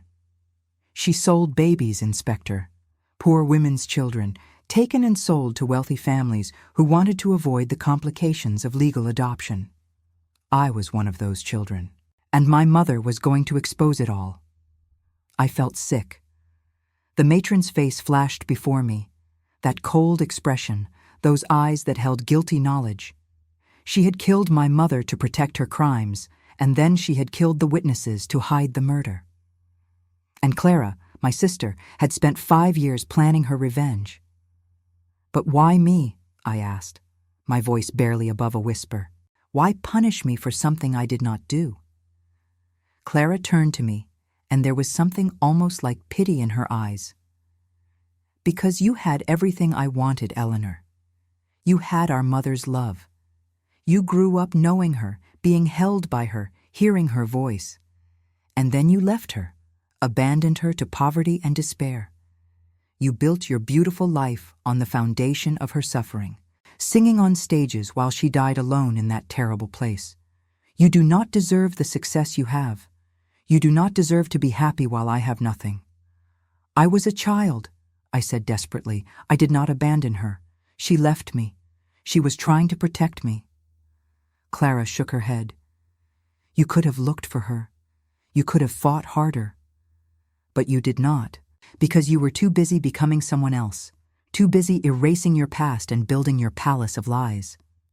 So I decided to erase you the same way, to show everyone what you really are. A fraud, a woman built on secrets and shame. The murders at the theater, Adrian said, the stagehand, the seamstress, the baritone. They were innocent. They had nothing to do with Mary Fletcher. Clara's expression hardened. They were not innocent. The stagehand helped the matron transport babies in crates labeled as theater supplies. The seamstress sewed the false documents that made the sales legal. And the baritone, he was the matron's lover, the one who found the wealthy families willing to pay. They all profited from the sale of children, from the destruction of families. They all deserved to die. And Eleanor's disappearance? Adrian asked. How did you do it? Clara smiled, and it was a smile of pride. Chloroform on a cloth, held to her face at just the right moment. I was standing in the wings, close enough to reach her. She never saw me. When she fell, I caught her and dragged her through the trap door in the stage floor, down into these tunnels. I brought her to the storage room, through the underground passages, and left her there. It was meant to be a warning, a taste of what it feels like to have hours of your life simply erased. But then you came, Inspector Colborne, with your questions and your investigations, and I realized I could use you. I could make you see Eleanor the way I see her, guilty, deserving of punishment. She reached behind her, and I saw too late that there was another door in the chamber, hidden behind a curtain of hanging thread. She pulled it open, and I saw more tunnels beyond, darker and deeper, leading away into the labyrinth beneath London. But you have ruined it, Clara said, backing toward the door. You have fallen in love with her, and now you cannot see the truth. You will defend her no matter what I show you, so I will leave you both here, in the darkness, to face what is coming. Adrian lunged forward, but Clara was faster. She pulled a rope that hung by the door, and I heard a terrible grinding sound above us. The ceiling began to shake, dust and small stones falling like rain. She had rigged the chamber to collapse, to bury us alive in these ancient tunnels where no one would find us. "Run!" Adrian shouted, grabbing my hand and pulling me toward the entrance we had come through. We ran through the tunnels as the world fell apart around us. The grinding sound grew louder, and sections of the ceiling began to cave in behind us, chasing us through the maze like a living thing. Adrian's lantern swung wildly, casting mad shadows on the walls, and I could barely see where I was going. I stumbled and would have fallen, but his hand tightened on mine, pulling me forward, refusing to let me go. We burst through the small door at the base of the stairs just as the tunnel behind us collapsed completely. The sound was deafening. a roar of falling stone and rushing water as the Thames broke through the damaged walls and flooded the passages. Adrian slammed the door shut, and we ran up the stairs, up and up, until we emerged gasping into the backstage area of the theater. We collapsed against the wall, both of us coughing and covered in dust, and for a long moment we could do nothing but breathe. Then Adrian pulled me into his arms, holding me so tightly I could barely move, and I felt him shaking. I wrapped my arms around him and held on, both of us trembling with the aftermath of terror and the knowledge of how close we had come to dying. "She is gone," I said finally. "She could have taken any of those tunnels. She could be anywhere in London by now." Adrian pulled back and looked at me, his grey eyes fierce. "We will find her," he said. "I will not rest until she is caught and brought to justice. I promise you that." But even as he spoke, I knew it might be an empty promise. Clara Finch had spent 5 years planning her revenge, learning the tunnels beneath London, preparing escape routes and contingencies. She was brilliant and patient and utterly committed to her cause. Finding her would be like finding a ghost. The theater was suddenly full of people, drawn by the noise of the collapse. Stagehands and actors and the theater manager all crowded around, asking questions, demanding explanations. Adrian took charge immediately, his professional mask slipping back into place, giving orders and requesting that Scotland Yard be notified. I watched him work, marveling at his ability to compartmentalize, to set aside his emotions and focus on what needed to be done. But when he looked at me across the crowded backstage, when our eyes met over the heads of all those people, I saw what he was hiding from everyone else. Fear. Not for himself, but for me. Because Clara was still out there, still believing I deserved to be punished, still capable of striking at any moment. Adrian insisted I return to the boarding house with a police escort while he remained at the theater to coordinate the investigation. I did not want to leave him, but I understood the necessity. He needed to work without distraction, and my presence would only complicate things. So I went back to that small, cold room and sat by the window, watching the street below and wondering where my sister was hiding. I tried to feel anger toward Clara, but all I could manage was a deep, aching sadness. She was right about one thing. I had built my life on lies and secrets, on the erasure of my past. I had been so focused on survival, on becoming someone else, that I had never stopped to consider the cost. My mother had died alone while I sang on stages. My sister had grown up abandoned and unloved, while I at least had memories of better times. We were both victims of circumstances beyond our control, but I had been the luckier one, and Clara could not forgive me for that luck. As darkness fell over London, I heard footsteps on the stairs, heavy footsteps, too heavy to be Mrs. Garrison. I stood, my heart beginning to race, and moved toward the door. Before I could reach it, it burst open, and Adrian was there, his face haggard and his clothes still covered in dust. "I could not stay away," he said simply. "I told them I needed to check on you, but the truth is, I needed to see you. I needed to know you were safe." I went to him, and he pulled me into his arms again, holding me as though I might disappear if he let go. We stood there in the doorway for a long moment, and then he kissed me, and it was different from the kiss in the fog. This was slower, deeper. A kiss that spoke of promises and commitment and the recognition that we had both crossed a line from which there was no return. When we finally broke apart, he cupped my face in his hands and looked at me with an intensity that made my breath catch. "I love you," he said, the words simple and stark, and absolutely true. "I know it is too soon. I know the circumstances are impossible, but I love you, Eleanor Hartwell, and I will not let anything happen to you." Tears spilled down my cheeks, but they were not tears of sadness. They were tears of relief and joy and the overwhelming realization that I was not alone anymore. That this man, this beautiful, damaged man, loved me despite knowing all my secrets and lies. That he saw me for who I truly was and chose to stay. I love you too, I whispered, and felt the truth of it settle into my bones. Whatever happens, whatever Clara does, I love you. He kissed me again, and then he pulled back and reached into his coat pocket. He drew out a small notebook, the one he always carried, and opened it to a page near the back. What he showed me made my breath catch.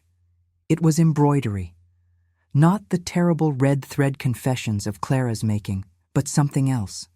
Simple words in blue thread, sewn onto a page torn from his notebook. The stitching was rough and unpracticed, clearly the work of someone who did not know how to sew. But the words were clear. I am guilty of loving a woman I was meant to investigate. I am guilty of letting my heart override my duty.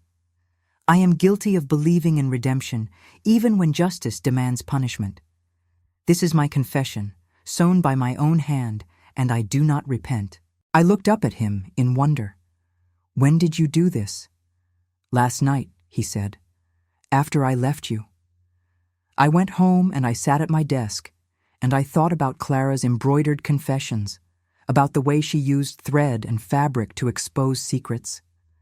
And I realized that she had the right idea, but the wrong execution. Secrets should be confessed, but not as weapons. As truths, we choose to share with the people we love. He had sewn his confession for me. This man who prided himself on logic and justice had taken needle and thread and created something beautiful and honest and completely unexpected. It was the most romantic gesture anyone had ever made for me, and I loved him even more for it. Teach me, I said suddenly.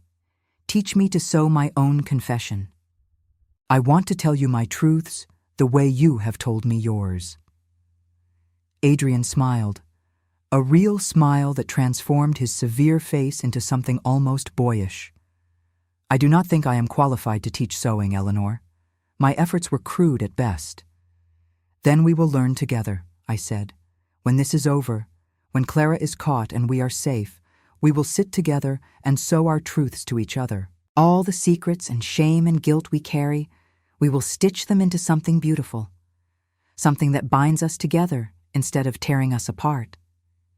He kissed me again, and in that kiss was every promise we could not yet speak aloud. Promises of a future beyond this nightmare, of a life built on truth instead of lies, of love that could survive even the darkest revelations. Outside the window, London continued its eternal rhythm, indifferent to the dramas playing out in its boarding houses and theaters and ancient tunnels. But in that small room, two people found something worth fighting for, something worth living for. And when the curtain fell on this terrible performance, we would face whatever came next together, because love, real love, was not about perfection or innocence. It was about seeing someone's truth and choosing to stay. It was about sewing confessions in clumsy stitches and meaning every word. It was about two broken people finding a way to be whole together. And that, I realized as I stood in Adrian's arms, was worth any price. 3 days passed with no sign of Clara. Adrian coordinated searches through the tunnels beneath the theater, but the collapse had sealed most of the passages, and the ones that remained led to hundreds of possible exits scattered throughout London. She had vanished as completely as I had that night on stage, and the city swallowed her without a trace. The newspapers had a field day with the story. Opera star's dramatic disappearance linked to underground murder cult, one headline screamed. Inspector falls for his prime suspect, whispered another, with enough truth to make my cheeks burn. The theater closed temporarily, pending a full investigation of the structural damage and the discovery of Clara's workshop in the catacombs. My face appeared on every front page, sometimes as victim, sometimes as accomplice, always as spectacle. Adrian worked himself to exhaustion, following every lead, interviewing every person who had ever known Clara Finch. But she had been careful, covering her tracks with the same meticulous precision she brought to her embroidery. The references she had provided when applying to the theater were all false. The boarding house where she claimed to live had never heard of her. Even her name might have been a lie. She was a ghost, and ghosts could not be caught. On the fourth day, I received a visitor at the boarding house. Mrs. Garrison brought up a card, and when I read the name, I felt my heart sink. The matron from the Hampshire workhouse had come to London, and she wanted to speak with me. She was waiting in the parlor, sitting stiffly on the edge of a chair as though afraid the furniture might contaminate her. When I entered, she stood and gave me a look that was equal parts assessment and contempt. I saw in that look everything Clara had grown up with, the cold judgment that had shaped her into something capable of murder. "Miss Hartwell," the matron said, her voice as cold as her expression, "I have come to make a confession." I stared at her, surprised. Adrian was at Scotland Yard, coordinating with other inspectors. I was alone with this woman who had killed my mother, and I felt a fear that had nothing to do with physical danger. This was the fear of facing truth, of hearing words that could not be unheard. "Clara Finch is my daughter," the matron said, and the words fell like stones into the quiet room, not by birth, but by circumstance. I took her from the orphanage when she was 12 years old. She was too old for adoption, you see, but I saw potential in her. Those clever hands, that observant mind. I trained her to sew, to keep records, to help me with my work. And she was good at it, brilliant even. But she was also dangerous. How? I managed to ask, my voice barely above a whisper. The matron sat down heavily, and for the first time I saw her age. She was not old, perhaps 50, but she looked ancient in that moment, worn down by guilt and secrets. She asked too many questions, the matron said. She wanted to know about the babies, about where they came from and where they went. I told her it was charity work, finding homes for children who would otherwise die in poverty. And for years, she believed me. She helped me with the record-keeping, the false documents, the arrangements with families who paid handsomely for healthy infants. "You sold children," I said, disgust making my voice harsh. The matron's face hardened. "I saved them. Those babies would have died in the workhouse or been raised in unspeakable poverty. I gave them chances at better lives. The money I took was compensation for the risk, for the years of work it required to make the arrangements. I was not a monster, Miss Hartwell. I was practical." "You killed my mother," I said, and my voice shook with rage. "You murdered her to hide your crimes." The matron looked away, and I saw something crack in her rigid composure. "Mary Fletcher was going to expose everything," she said quietly. "She came to me saying she had given up a daughter 18 years before, that she wanted to find the child. I told her the records were lost, but she would not accept that. She kept pushing, kept asking questions. And then she found the ledgers, the real ones, hidden in my office. She saw the names, the payments, the truth of what I had done. She threatened to go to the authorities, to destroy everything I had built. So you killed her," I said. "You pressed a pillow over her face and watched her die." The matron nodded once, a jerky movement, and Clara saw me do it. I did not know she was there, watching from the shadows. She confronted me the next day, and I thought she would turn me in.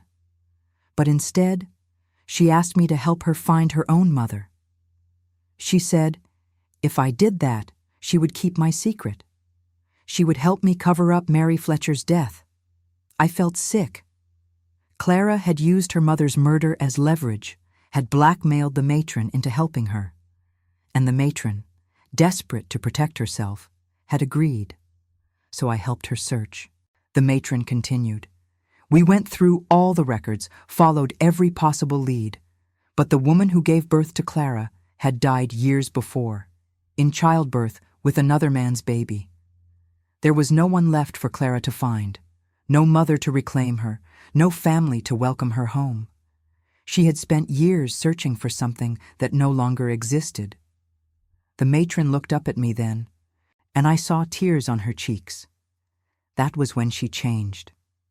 The grief broke something inside her, and what emerged was colder, harder, focused entirely on revenge. She said if she could not have her mother, she would destroy the woman who did. The the woman who had Mary Fletcher's love and threw it away. You, Miss Hartwell, she decided to destroy you, and you let her, I said. You helped her plan it. The 3 witnesses who died, she needed you to identify them, to tell her who had helped you sell babies. The matron nodded miserably. I gave her their names. I told her what they had done. I thought she just wanted information, wanted to understand the scope of my operation. I did not know she planned to kill them. By the time I realized what she was capable of, it was too late. 3 people were dead, and I was as guilty as if I had killed them myself. We sat in silence for a long moment, and I struggled to process what I was hearing. This woman had set in motion a chain of events that destroyed so many lives, and now she sat before me asking for what? Forgiveness? Understanding? I had neither to give. Why are you telling me this now? I asked finally. Because Clara came to see me 2 nights ago, the matron said, and her voice shook. She came to my home in the middle of the night, and she told me what she planned to do. She is going to burn the theater, Miss Hartwell. She is going to set fire to the Royal Theater during a performance, when the house is full of people. She said it would be a fitting end, a grand finale to her revenge. You built your career on that stage, and she will destroy it along with everyone inside. Horror washed over me. Tonight was opening night of the new production. The theater would be packed, hundreds of people crowded into the seats and boxes, with no idea of the danger they were walking into. I stood abruptly and ran for the door, shouting for Mrs. Garrison to send for Inspector Colborne immediately. Adrian arrived within minutes, and I poured out everything the matron had told me. His face went pale, and he was already moving toward the door before I finished speaking. He sent constables to arrest the matron, and then we were in a cab racing through the London streets toward the Royal Theatre. It was early evening, and the streets were crowded with carriages and pedestrians, all heading toward the theatre district. The opening night audience was arriving in their finery, jewels glittering in the gaslight, the wealthy and powerful of London gathering to be entertained. They had no idea they were walking into a trap. We burst through the stage door, and Adrian began shouting orders to evacuate the building. But the theater manager refused to believe him, insisted that canceling a performance would be financial ruin, that Inspector Colborne had no proof of any danger. Precious minutes were wasted in argument while the audience continued to file into their seats. Finally, Adrian pulled his revolver and fired a shot into the ceiling. The sharp crack echoed through the backstage area, and suddenly everyone was listening. "Evacuate this building now," he roared. "There is a credible threat of fire. Get everyone out immediately." The stage manager began organizing the evacuation, sending stagehands to the front of house to clear the auditorium. But I knew it would not be fast enough. There were too many people, too many narrow exits. If Clara had already set her fires, we would never get everyone out in time. I grabbed Adrian's arm. Where would she start the fire? Where would do the most damage? He thought for only a moment. The costume department, he said. All that fabric, all those years of accumulated materials. It would burn like tinder, and the flames would spread through the backstage area before anyone could stop them. We ran through the corridors toward the costume department, and even before we reached it, I could smell smoke. Adrian kicked open the door, and we were met with a wall of heat and flame. The room was already engulfed, fire racing up the racks of costumes and across the ceiling. And standing in the center of the inferno, surrounded by flames but untouched, was Clara. She had changed since the last time I saw her. Her face was smudged with soot, her hair wild around her shoulders, and in her hands she held something that made my heart stop. The tapestry she had been weaving in the catacombs, the one that depicted my entire life. She held it up like a banner, and I could see that she had finished it. The final panel showed me standing on a stage surrounded by fire, my mouth open in a silent scream. "This is how your story ends, Eleanor," Clara shouted over the roar of the flames. "In fire and ash, just like everything you built.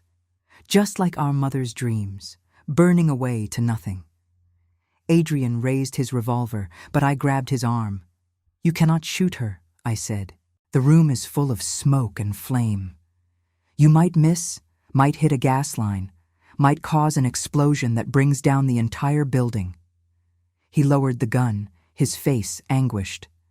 Then what do? We cannot reach her through the fire, and she will not come out willingly. I looked at my sister, at this woman who shared my blood and my grief, who had been shaped by abandonment into something capable of terrible things. And I made a decision that would haunt me for the rest of my life. I stepped forward into the heat of the flames, and I began to sing. It was the aria from La Traviata, the one I had been performing the night I disappeared, the one Clara had listened to on her phonograph in the darkness beneath the theater. I sang it now not as a performance, but as a prayer, as a bridge between two sisters who had never known each other, as an offering of the only thing I had that was truly mine, my voice. The effect was immediate. Clara's face crumpled, and the tapestry fell from her hands. She stood there in the flames, and I saw the child she had been, the abandoned girl who had spent her whole life searching for a mother who would never return. I saw her pain and her loneliness and her desperate need to be seen, to be acknowledged, to matter to someone. I am sorry, I sang, weaving the words into the music. I'm sorry for the life you had, for the mother we both lost, for the sister I never knew I had. I am sorry, Clara. I am so sorry. She took a step toward me, and then another, and I kept singing, kept holding out my hand to her across the flames. Adrian moved beside me, his coat already smoking from the heat, ready to pull us both back if the ceiling collapsed. But I could not stop. I would not stop until Clara either took my hand or let the fire consume her. She reached the edge of the flames, and our eyes met across the barrier of heat and smoke. In that moment, I saw her understand something. That I was not her enemy, not really. That we were both victims of circumstances beyond our control, both shaped by loss and abandonment and the desperate need to survive. That we were sisters, bound by blood and grief. And that could have meant something beautiful if the world had been kinder to us both. Clara took one more step, and then the ceiling above her gave way. Adrian yanked me backward as burning timbers crashed down, and when the smoke cleared enough to see, Clara was gone. Buried beneath the wreckage, consumed by the fire she had set. Claimed by the revenge she could not abandon even when offered grace. I screamed her name, tried to lunge forward, but Adrian held me back with iron strength. "She is gone," he said, his voice breaking. "Eleanor, she is gone. You cannot save her. But we need to leave now, or we will die here too." He dragged me from the burning costume department, through corridors filling with smoke, past stagehands battling the flames with buckets of water and sand. We emerged into the backstage area to find it in controlled chaos. The evacuation was nearly complete, the last of the audience filing out into the street, and the London Fire Brigade was arriving with their engines and hoses. We stumbled out into the cold November night, both of us coughing and covered in soot, and I collapsed onto the pavement. Adrian knelt beside me, his hands framing my face, checking me for injuries with a desperation that spoke of how close we had come to disaster. I caught his hands and held them, and we knelt there together on the dirty street while the theater burned behind us. The fire brigade managed to save most of the building. The costume department was destroyed, and significant portions of the backstage area were damaged, but the auditorium itself survived largely intact. No lives were lost, except one. When the flames were finally extinguished and the fire brigade searched the wreckage, they found Clara's body in the ruins of the costume department. She was still holding a scrap of embroidered fabric, the words too charred to read. Her final confession lost to the flames. The newspapers called it a tragedy. They wrote about the brilliant but troubled seamstress who had descended into madness and attempted to destroy the theater she had once loved. They speculated about her motives and her methods, but they never learned the full truth. Adrian and I decided together that Clara's story and my mother's story would remain private. The matron was arrested and charged with Mary Fletcher's murder and the illegal sale of children, but Clara's role in the other deaths was attributed to her alone. It seemed the least we could do for my sister, to let her be remembered as mad rather than evil, driven to destruction by grief rather than choosing it deliberately. The Royal Theatre reopened 6 weeks later with a benefit performance to raise funds for the renovation. I sang that night, standing on the rebuilt stage with its new curtains and fresh paint, and I dedicated the performance to Clara Finch, a woman whose talent had been lost to the world too soon. The audience did not understand the significance, but I did, and in the front row, watching me with those gray eyes full of love and pride, Adrian understood too. We were married in the spring, in a small ceremony attended only by Mrs. Garrison and a handful of Adrian's colleagues from Scotland Yard. I wore a simple dress of cream silk, and pinned to my bodice was a square of fabric embroidered with words in blue thread. Adrian's clumsy confession, the one he had sewn for me in the darkness of his lodgings, transformed into something beautiful. And when he lifted my veil to kiss me, I saw that he wore a matching square pinned to his coat, this one embroidered by my hand with words I had spent weeks perfecting. I am guilty of building my life on lies. I am guilty of surviving when others did not. I am guilty of loving a man who sees my truth and stays. This is my confession, sewn by my own hand, and I do not repent. Our life together was not easy. Adrian's work continued to take him into darkness, and my career at the theatre required me to face the place where so much tragedy had occurred.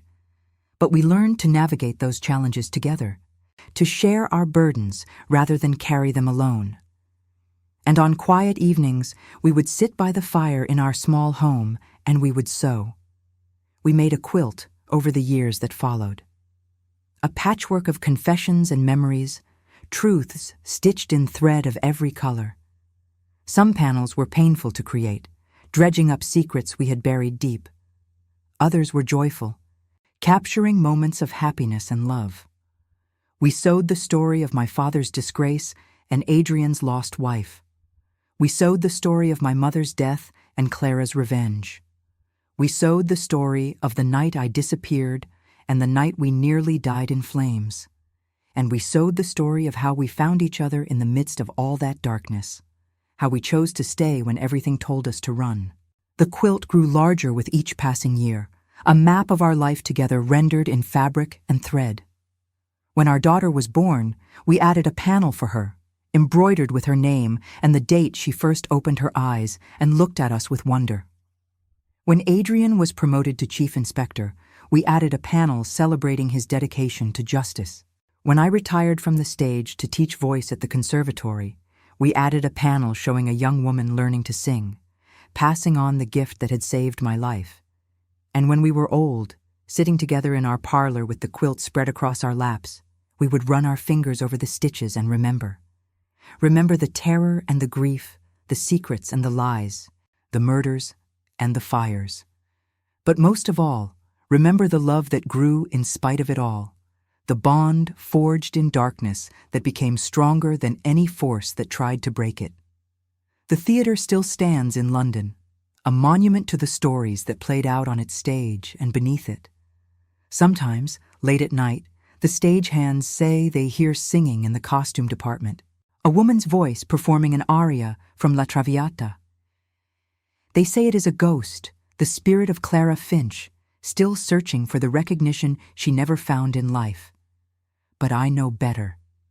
It is not Clara who haunts that place. It is memory itself, the echo of all our voices raised in joy and pain, blending together into something that transcends the individual notes. I returned to the theatre only once after Adrian and I married, for a special performance honoring the victims of the fire. I stood on that stage where I had vanished, where Clara had tried to destroy everything I had built, and I sang. Not for the audience, not for acclaim or recognition, but for my sister. For the girl who had been abandoned and forgotten, who had learned to sew her pain into something terrible and beautiful, who had died believing she was unloved. I sang for my mother, who had sacrificed everything to protect me and died alone in a workhouse. I sang for Adrian, who had taught me that truth and love could coexist, that confession could be an act of courage rather than weakness. And I sang for myself, for the frightened girl who had fled Hampshire with nothing but lies and a borrowed name, who had learned to survive by becoming someone else. But most of all, I sang for the truth.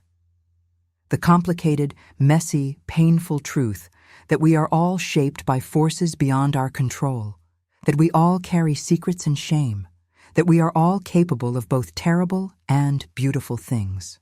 The truth that redemption is possible, but not guaranteed, that love can heal, but not erase, that some curtains fall too soon, while others remain open long enough for us to find our way home. When the final note faded and the curtain fell for the last time on that chapter of my life, I walked off the stage and into Adrian's waiting arms. He held me as I cried, as I released the last of the grief and guilt I had been carrying for so long. And when I was finished, when the tears had dried and my breathing had steadied, he took my hand and led me out into the London night. We walked through the foggy streets together, past the gas lamps and the carriages, past the theaters and the shops, and all the places where our story had unfolded. And as we walked, I thought about the embroidered confessions that had started everything, about the secrets sewn in red thread that had destroyed so many lives. Clara had been right about one thing. The truth must be told. Secrets must be confessed. But she had been wrong about the method. Confession should not be a weapon. It should be a bridge. The truth, I had learned, was not something to be feared or hidden or used to hurt others. The truth was simply what remained when all the lies had been stripped away. And if you were lucky enough to find someone who would stand beside you in that naked honesty, someone who would help you stitch your truth into something beautiful rather than letting it destroy you, then you had found something worth more than all the acclaim and success in the world. Adrian squeezed my hand, and I looked up at him, at this man who had seen every dark corner of my soul and chosen to stay. The fog swirled around us, turning the world into a dreamscape where anything seemed possible, and for the first time since I was a child, I felt truly free. Free from the lies, free from the guilt, free from the fear that my past would always define my future. We were not perfect, Adrian and I. We carried our scars and our regrets, our ghosts and our grief. But we carried them together, stitching them into the quilt of our shared life, transforming pain into something that could warm us on cold nights. And that, I realized as we walked through the London fog toward home, was enough. More than enough. It was everything.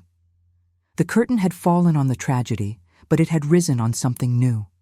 A story not of revenge or justice or redemption, but of two people learning to be honest with each other and themselves. A story sewn in thread of every color, messy and imperfect, and absolutely true. A story that would continue long after the final note had faded and the last stitch had been tied.